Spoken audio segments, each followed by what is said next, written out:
నన్ను సడన్‌గా కలవమన్నారు. దేనికో అర్థం కావడం లేదు. అలా కూర్చో శ్రీధర్. Thank you madam.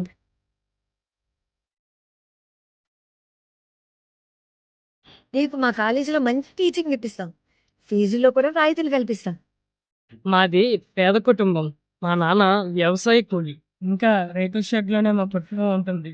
ఆర్థిక సమస్య వలన మంచి ఇల్లు కూడా కట్టుకోలేకపోయాము. నేను మొదటి నుండి గవర్నమెంట్ స్కూలు, కాలేజీలోనే చదివాను. ఇప్పుడు డిగ్రీ కూడా గవర్నమెంట్ కాలేజీలోనే చేస్తున్నాను.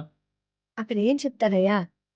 గవర్నమెంట్ కాలేజీల స్టాఫే వాళ్ళ పిల్లల్ని మాలాంటి ప్రైవేట్ కాలేజీలో చేర్పించి పాఠాలు చెప్పిస్తున్నారు. అంటే ఏంటి అర్థం? వాళ్ళ మీద వాళ్ళకి నమ్మకం లేనట్టు కాదా? అలాంటి గవర్నమెంట్ కాలేజీలో అలాంటి స్టాఫ్‌తో మీలాంటి విద్యార్థులు ఏం నేర్చుకోగలరు? చెప్పే వాళ్ళని బట్టి కాదు, చదువు నేర్చుకునే వాళ్ళని బట్టి ఉంటుంది. నాకు బాగా చదువు